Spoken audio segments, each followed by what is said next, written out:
Mother Moore.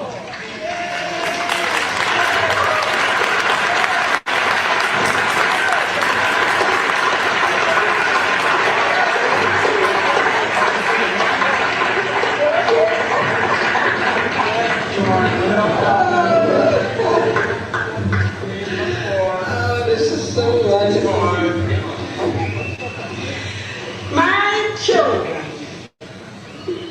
My children, I'm here today to identify myself and rededicate myself in the spirit of Marcus Garvey and with our beloved brothers who are incarcerated here behind these infernal walls. To me, the struggle in behalf of our men who find themselves recaptured under recaptivity. I say re because those of us who are not behind these walls are captured, and then to capture on top of that makes it doubly so. But the struggle is not a new one, because I have been fighting all my life against this super oppression of our people. Marcus Garvey taught us what they had robbed from us. And to speak in terms of robbery, I want our young brothers here who has been incarcerated here for perhaps in a small, very small way, taking back that which was taken from us, because you couldn't steal, brothers. You can't steal. You can't steal from a white man. All you can do is take back from him. Everything that he's got, everything the white man has, everything he stole it from you. Everything he stole from you. You're not the criminals. You're not the criminals. I'd like to ask you, have you stolen anybody's heritage? Have you stolen children from their mothers and sold them on the slave block? Have you stolen wealth from the lands? And have you stolen whole countries? I want to show you, you haven't been stealing. You haven't been stealing.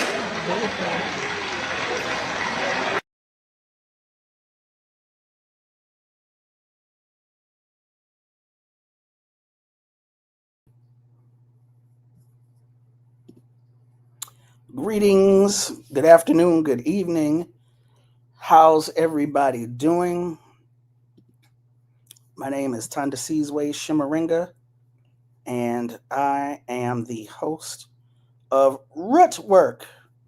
It's important, root, not root, Root Work, here on Black Liberation Media.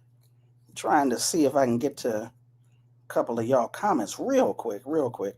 I appreciate y'all checking in. Oh, look at that. It's Zinzabel telling on herself. Says she made it on time and everything. All right. You know, you ain't always got to tell everything. You know what I'm saying?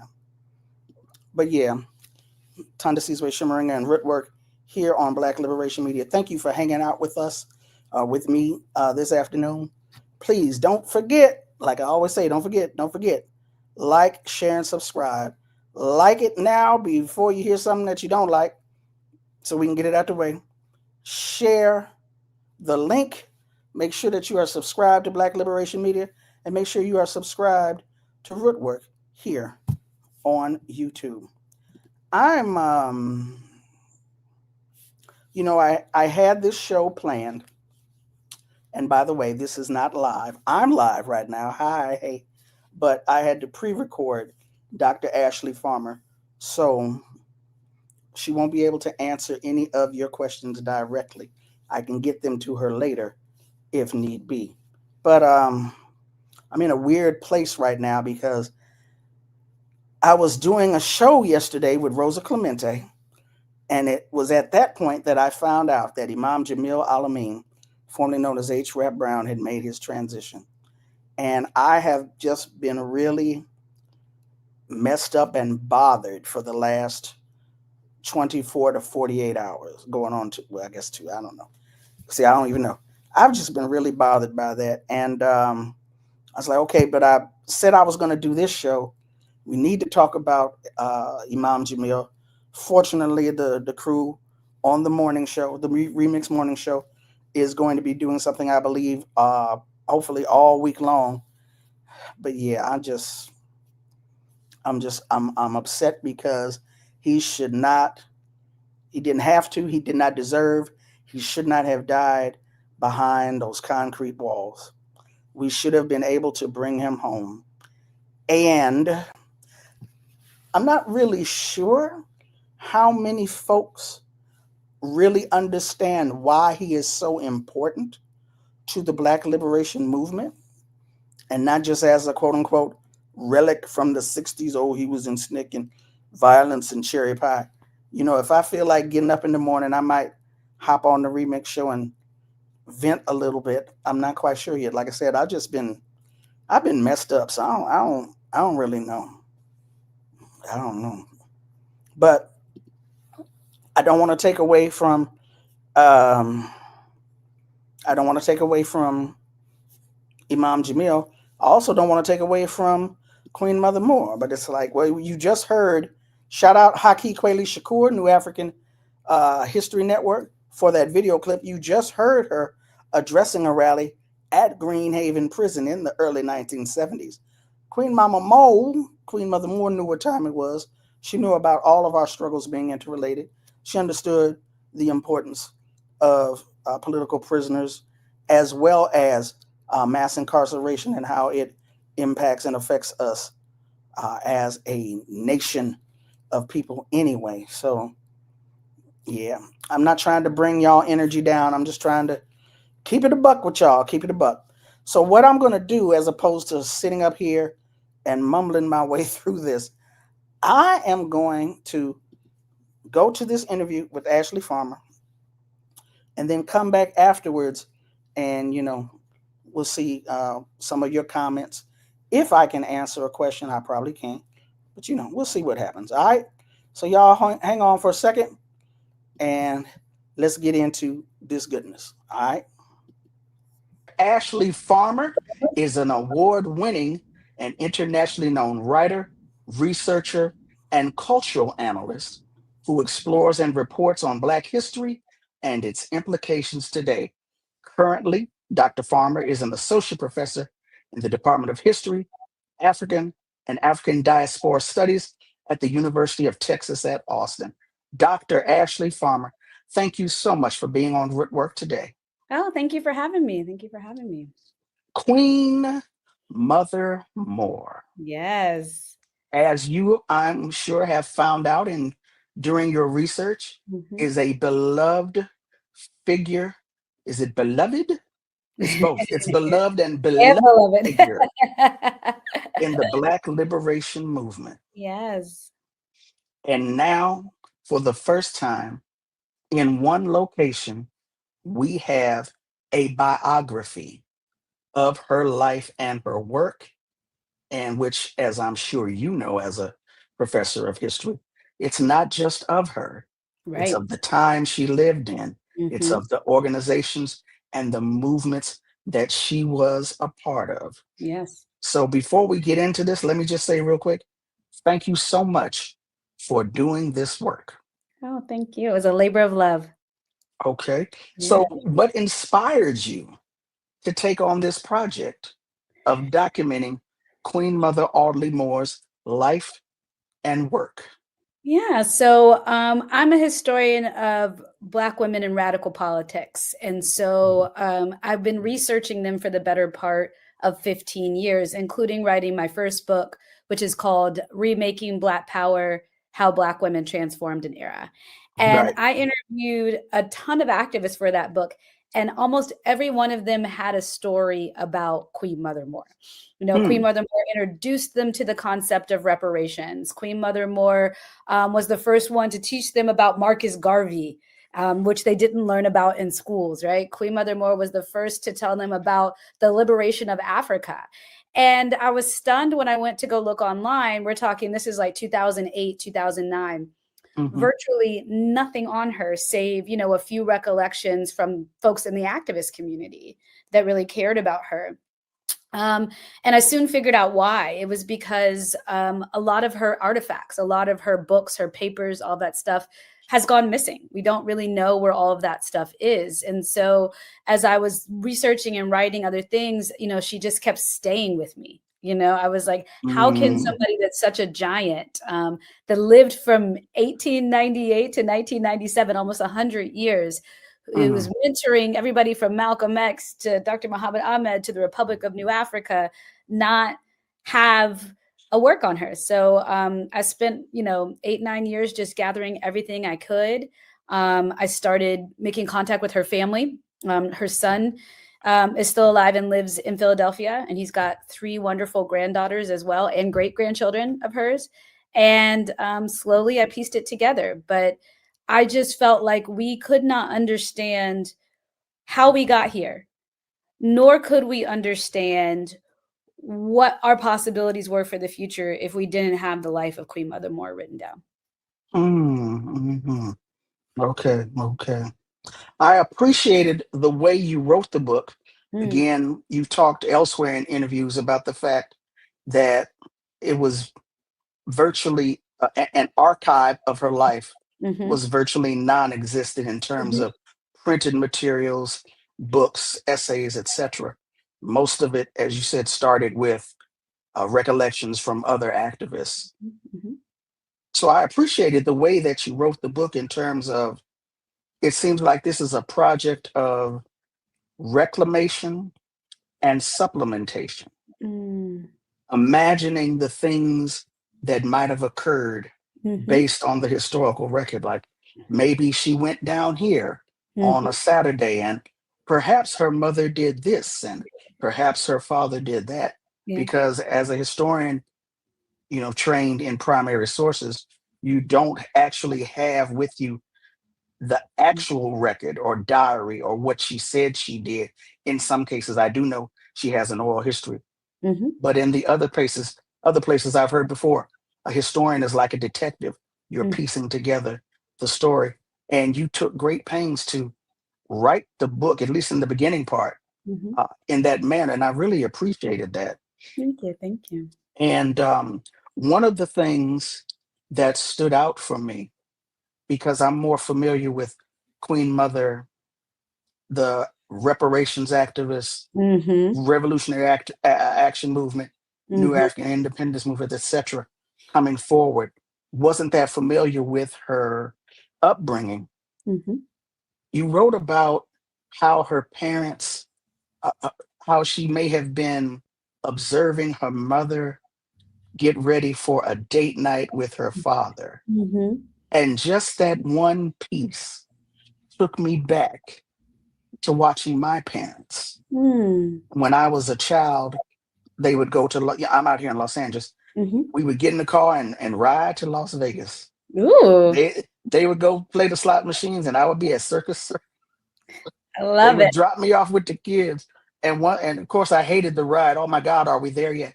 And once I was old enough to take care of myself, the 2 of them would be like, bye, and they would get in the car Love it. Yeah. and leave me. And I was like, wow, date nights for parents and how that has an impression on a child, how her parents' life made that impression on her.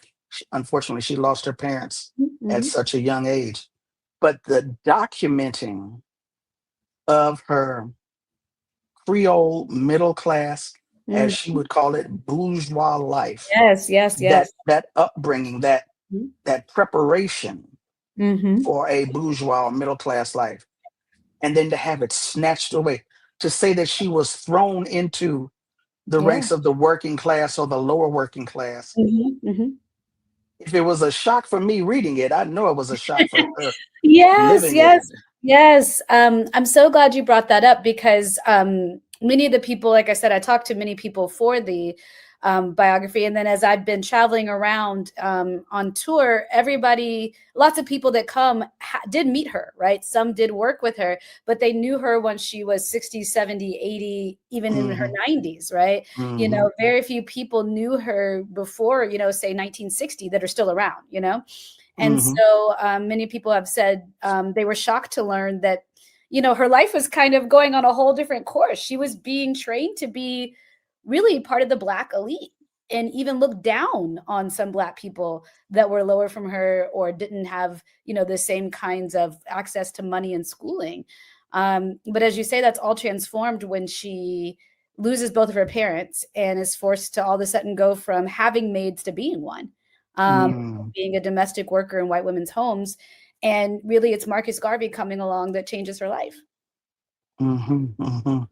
The having to, like you said, to go from having nursemaids and actual maids to now cleaning white people's houses. And again, essentially, she becomes a single mother because Right. she becomes the caretaker of her two younger sisters. Yes, yes, Eloise and Loretta. Such a stark, not even stark, such an abrupt An abrupt. end because of her two quote unquote half brothers Yes. who dogged her out.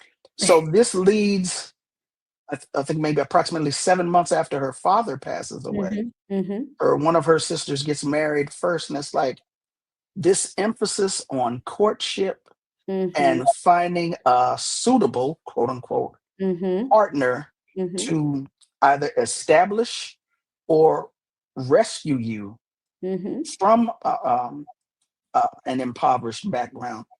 I thought that that was a very interesting dynamic that was at play. The other thing that I thought was interesting but kind of troubling to me was the emphasis placed on physical characteristics in terms of quote unquote. Well, I'm not from Louisiana. Yeah. I there's a lot. There's a bunch of them out here in LA, but That's right. I'm Yep. not. Yep. I'm not Yep. quite Yep. sure. Mother Moore went through there too, right? Yeah. We'll come to that, but Yeah. Yeah. so I'm not. I don't know how it works, but it just Yeah. seemed like this Creole society fascination Mm-hmm. with physical characteristics, which were as important which was as important as quote unquote wealth, Yes. Yes. which added to stability. I'm not. I don't understand. I don't understand it now. Definitely didn't understand Yeah. it at that Yeah. time period. Yeah. Yeah. Absolutely. Can Yeah, I you? mean, it was a situation where, you know, the goal was to aspire towards whiteness, right? Mm, And as she says in I quote her in the book, you know, she said before Marcus Garvey came around, she wanted to be white, but she wanted to be rich white, you know? And that's her quote, not mine. But it shows you kind of what she was being primed to, or what she could have been exposed to, or what the aspiration was in that community.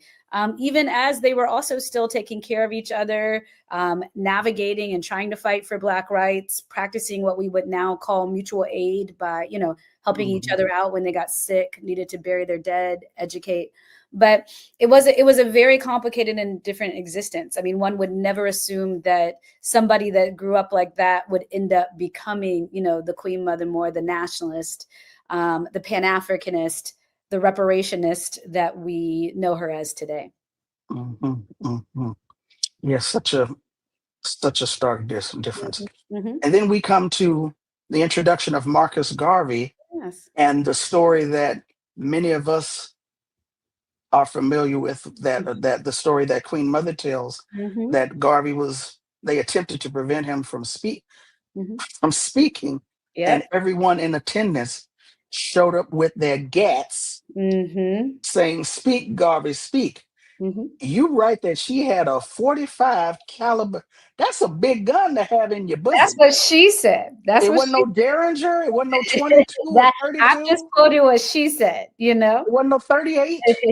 She said a 45 She had a 45 in her bosom. and A another in her 45. That's a pocketbook. heavy gun to be toting around, as my grandmama Mhm. would say. And then But she yeah, said that her and she, husband had a suitcase full of bullets too, next to her. Her first husband, you know, she got a couple. well, Yeah, like I Yes. said, that whole marriage courtship thing was was Hmm. was was was interesting.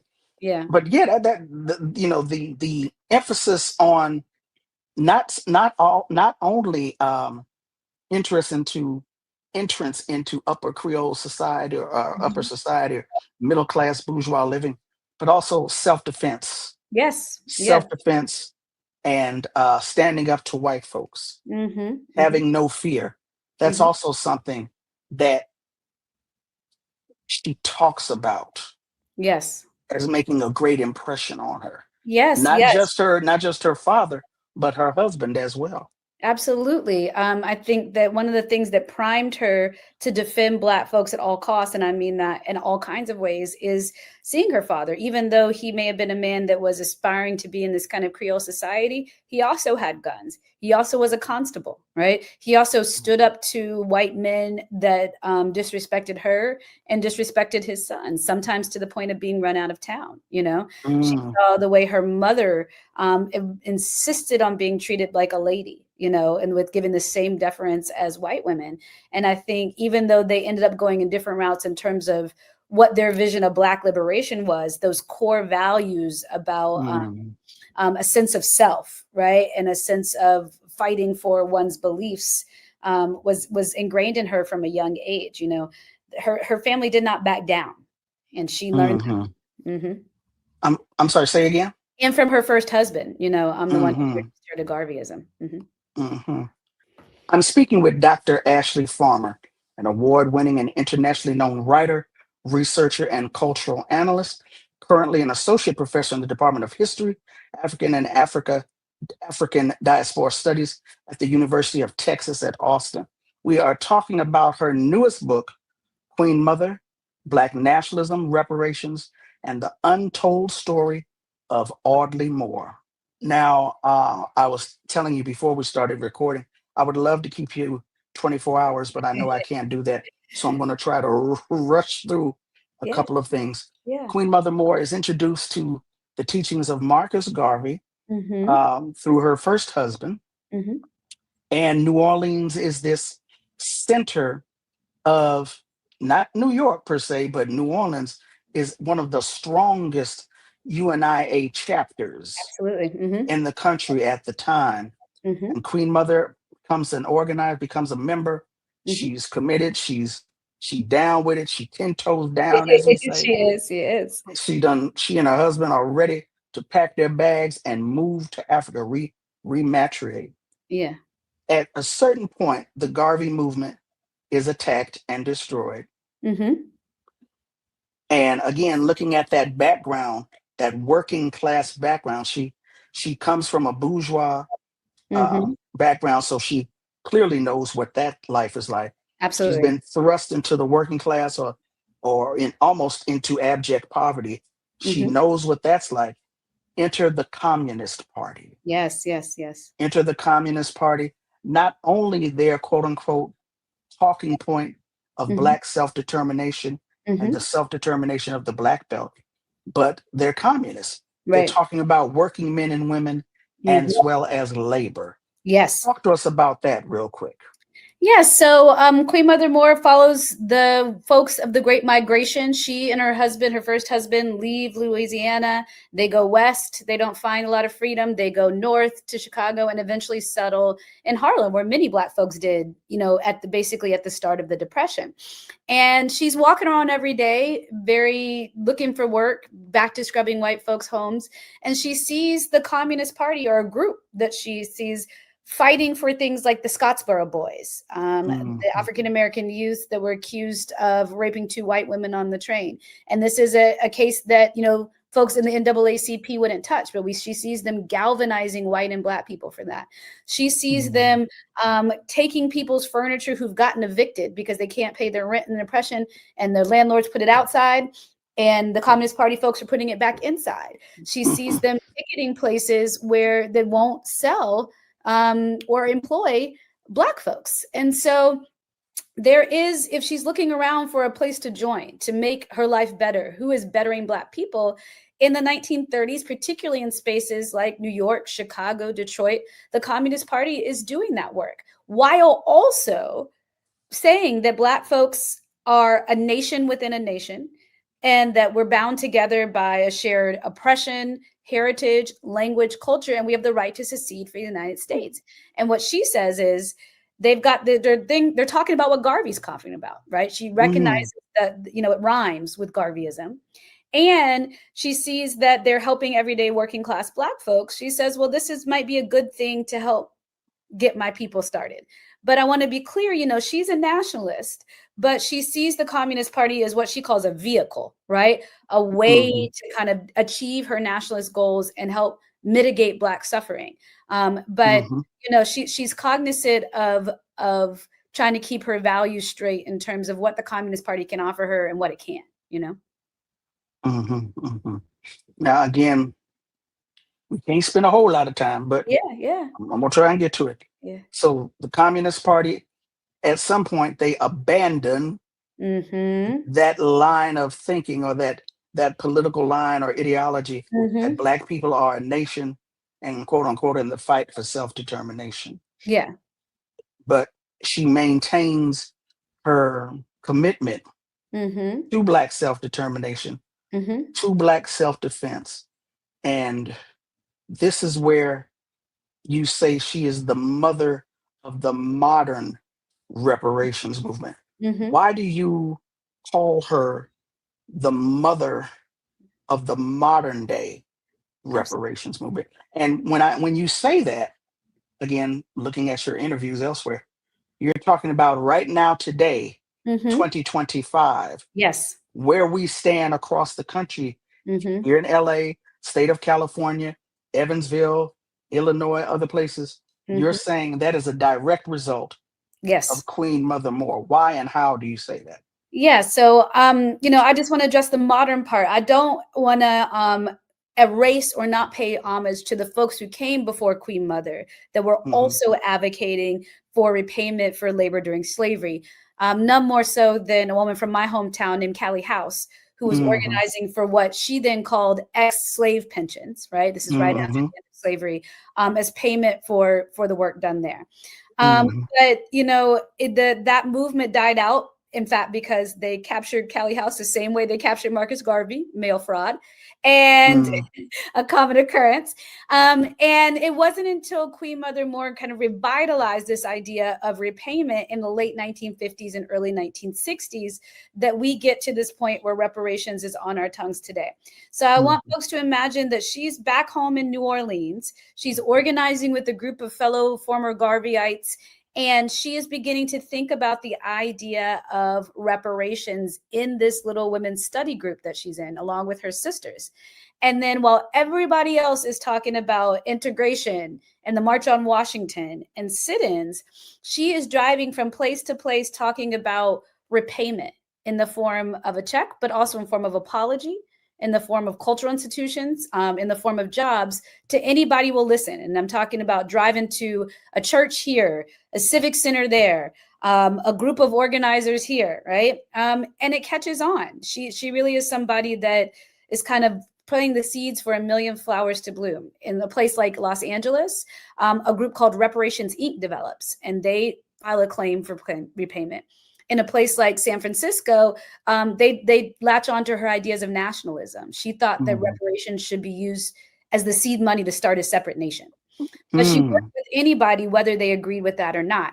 So when I say she's the mother of the modern reparations movement, what I mean is that not only the idea of the reparations just being something we all know about now, like that term just wasn't on people's tongues before, but also the many different iterations that people are organizing for reparations now is a direct result of her grassroots organizing, right? And getting different groups to do that. So just to give one last example, Charles Ogletree, famous civil rights lawyer, who did legal cases, right, for reparations for victims of racial violence. He credits Queen Mother Moore with introducing him to the concept of reparations, right? So we see it in all of these different ways from all the people she influenced. Well, real quick, I did want to touch on that because you described Queen Mother's impact as having the most generative and inventive reparations proposal. Can you go into that a little bit more? Absolutely. So one of the things that Queen Mother Moore, again, she believed that we were owed back money or back pay for not just slavery, right? Mm-hmm. She's not just arguing about the labor, but she's also talking about, in this case, she's writing in the 1960s, so the 100 years since slavery, in which Black people have endured social, sexual, cultural, linguistic, all kinds of abuse and been severed from Africa. And in that, she offers, ways that we could make it right in terms of money. But throughout her life, she also offers different versions of what reparations means. She really thought the reparations was more than just a paycheck, though that was important. Mm-hmm. She thought it was about us reconnecting our severed ties with Africa. And you can do that certainly by starting a separate nation, but also by learning about your culture, right? By shedding your European values or your Westernized values, by supporting African-based religions and churches, right? So she thought that we had to do this, not just a paycheck and apology, as you will, but really a holistic apology and atonement for everything that had happened to us. And from that, it was generative because people picked up in all different parts of that and took on all different aspects of that. And we see that playing out today in reparations organizing. A true effort at repairing the harm that Black people encountered. So, and I guess lastly, I wanted to ask about the relationship. Is it the relationship?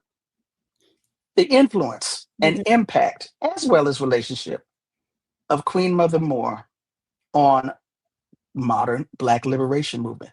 Organizations such as the Revolutionary Action Movement. Of course, her conversations with Malcolm X, her influence on Malcolm X.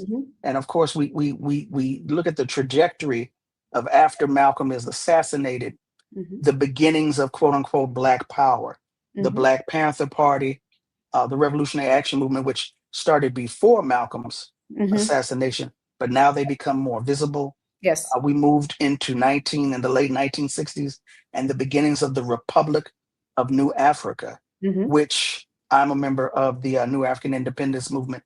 She is revered for being the very first one to sign the Declaration of Independence of Black people saying we want to secede from the United States. And as part of that reparations payment would be that land of 5 states. So even though I just ran my mouth, can you talk about Queen Mother's impact, influence, relationships with the more militant and radical Black liberation movement? Because again, we're talking about a woman in her 60s going into her 70s. Yes, absolutely. So Queen Mother Moore mentored the Revolutionary Action Movement and its foremost members in Philadelphia. And by that, I mean that she opened up her home to them, right? And her library to them. And they would people like Muhammad Ahmed would spend the night there, right? Reading and studying with her so that they got the kind of science, as she called it, of organizing. She had them reading texts by Garvey, texts by Harry Haywood, right? Texts by Claudia Jones, who, people that she also organized with, which is really astounding. And Marx, right? And then have them reading, Nkrumah and Nyerere, right? And so she is giving them a solid, political education. And one of the things that the activist always told me that they would say as she shoved a book into their chest for them to read, I want you to get this, but don't let it get you. Right. And by that, she meant, you need to understand what people have thought about and their analyses of the world, but make sure that you're not blindly just going into it, but use it to craft your own path. So she was instrumental there. She was instrumental with helping to broaden folks like Malcolm X's outlook. She was continually frustrated by his lack of interest. Well, what she didn't say lack of interest, lack of ability to speak about things like reparations and African liberation when he was part of the Nation of Islam. But when he would come by her house, also in Philadelphia, they would chat, and she saw this as she was kind of prepping him for eventually when he was ready to expand his mind beyond that. She mentored folks in the Black Panther Party, particularly in New York. And then, as you mentioned, was a foundational member of the Republic of New Africa, helping them think through that original conference in Detroit, helping them think through just the real nuts and bolts of what a Black nation looks like, right? And she served as a minister of culture, going from place to place, talking about and galvanizing folks in the Republic of New Africa. So when you think about Black power, particularly the radical, kind of very radical aspects, the very nationalist aspects of Black power, you should see Queen Mother as kind of a centerpiece with spokes kind of, shifting off of different that were using her expertise to form, radical organizations. And I'm glad that you mentioned the fact that she actually worked with Claudia Jones. I did want to ask about that, but I kept moving forward. Yeah. Let's go back for a second, because the last question I wanted to ask you about was Queen Mother Moore's presence in London. But before we go there, what were you able to uncover in terms of her relationship with Claudia Jones? Yeah, so Claudia Jones is younger than her, but they end up becoming compatriots once they both enter in the Communist Party. Right. And in particular, I know most people think of a Communist Party as a white organization, but part of what drew Moore in particular is that in Harlem, there was a cabal, if you will, a group of really innovative, smart organizers: Paul Robeson, Shirley Graham Du Bois, Claudia Jones, Vicky Garvin, Louise Thompson Patterson, and they're all in the same chapter, right, of the Communist Party. So even if they're under this big C communist group, on the ground in Harlem, they're using the resources of the party to organize the Black working class there. And Claudia Jones, really also defended strongly Black people's right to self-determination and separation. And they found real common ground over that as they were organizing in Harlem. So, that moment of the 30s and 40s, there were a lot of our Black women intellectual and activist elders working together and doing good work on the ground there. And we know that in the 50s, Claudia Jones becomes in the crosshairs, to use that cliche, of the House Un-American Activities Committee, the quote unquote Red Scare. She ends up being deported to London. Queen Mother Moore continues her trajectory, working with the Universal Association of Ethiopian Women, the mentoring many of the frontline workers of the more militant, radical Black liberation movement here. And then we see that Queen Mother Moore has a presence in London, England. Yes. After Claudia unfortunately passes away. But talk about Queen Mother Moore in England, if you can. Sure. So many folk, if it's late 20th century England, particularly in London, and by now we've had kind of two generations of Black immigrants to England. The first, the Windrush generation, the group of folks that came directly after World War II on the ship called the Windrush to work and rebuild after the war. And then they've had children who they have tried to kind of integrate into British society to no avail. It's not going well, as you can imagine. I mean, British Empire, the original. Who would have thunk? Who would have thunk, right? Who would have thunk it? Yeah. And so just like you see here in America in the 60s and 70s, you see the youth in Britain really chafing against integration, chafing against, normalizing, the white experience, seeking nationalism and Black power in their own ways. And this is also spurred on by folks like Stokely Carmichael and Malcolm X also coming, and so eventually there's a group of organizers that follow the Rastafari tradition.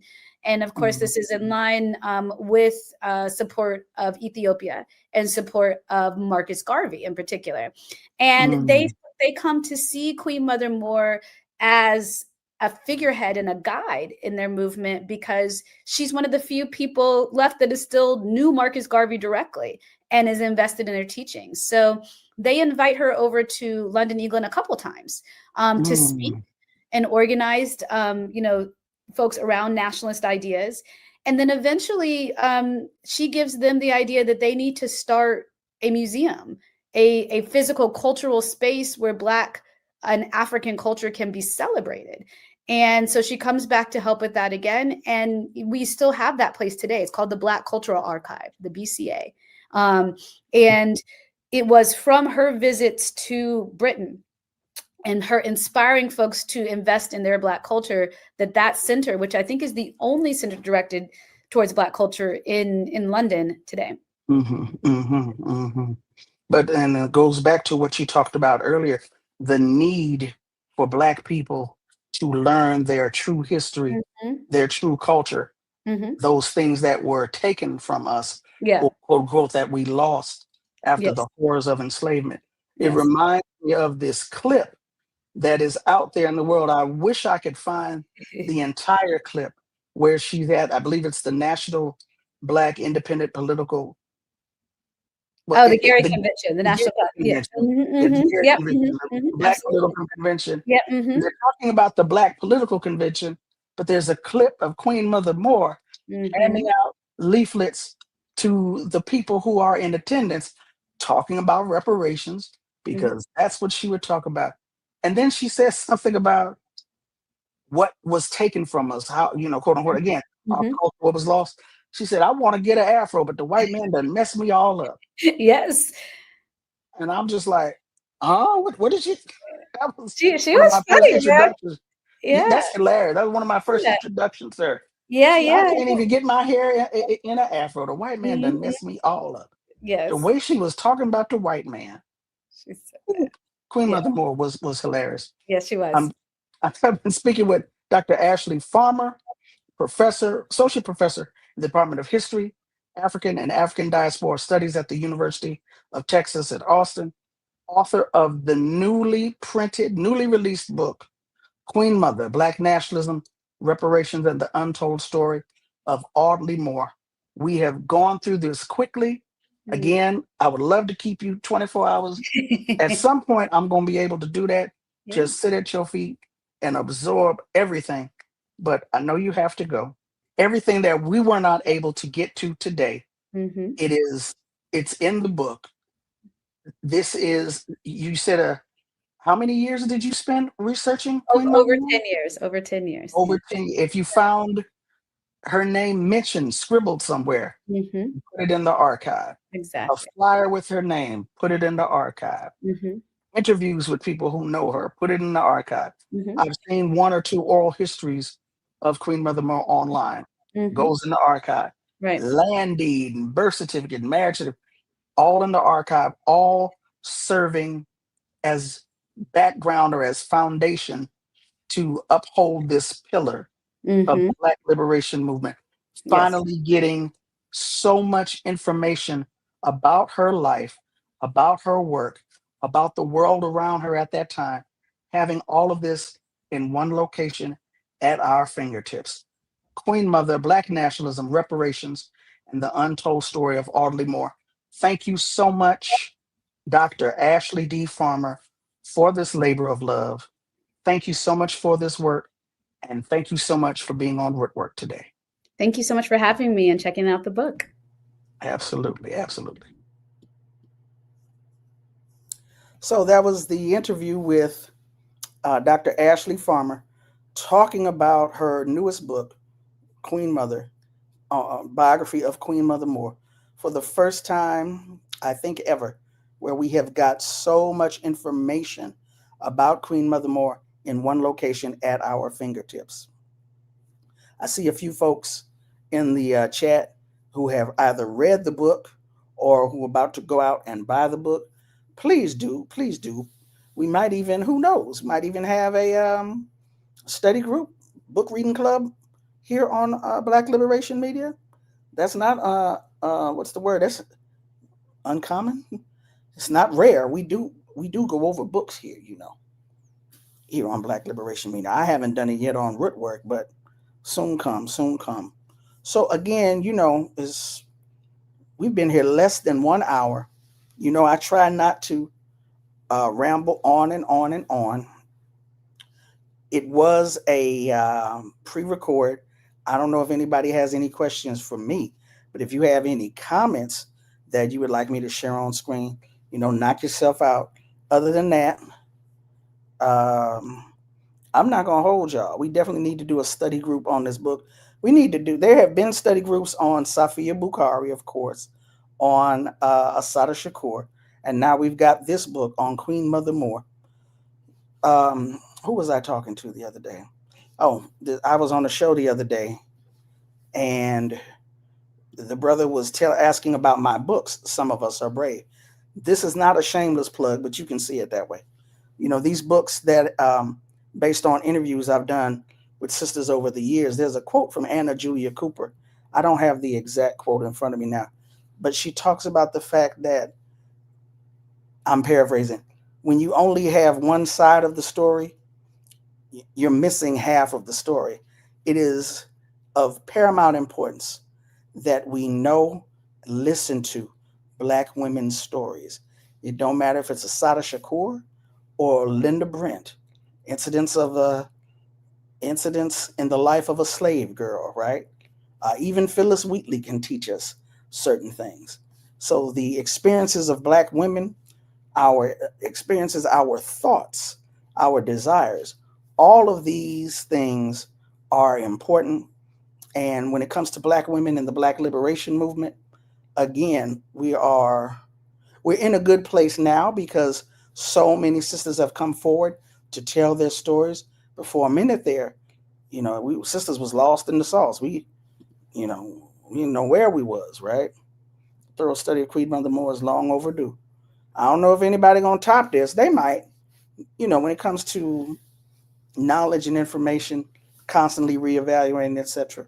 Somebody might do something in the future, but right now this is what we got, and we should be grateful for it because, again, Ashley Farmer was able to take pieces from so many areas and put them together coherently in one spot to tell the story not only of Queen Mother Moore, but of the time in which she lived, the movements and organizations she was a part of.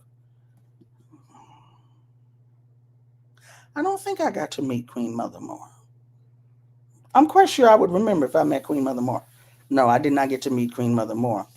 Interestingly enough, though, how I started today's show, I got to meet Imam Jamil Alameen, H. Rap Brown. I got to meet Malcolm X's sister, Ella Collins. Zen, I don't know if you probably weren't at Howard then, but both of them came to an African Liberation Day at Malcolm X Park. And I don't even know how I got hooked in. I'm finding myself walking with a group of folks down to the Howard Inn, and we knock on the door. Imam Jamil is coming out, and we go in, and Ella Collins is sitting in the room. So we go in there and talk. That was wow. Okay. So yeah, these are historical figures, but they're also just regular people. And if you get to meet and talk with regular people, you should take that opportunity. Sit at their feet, most definitely. Learn what you can. Soak it up.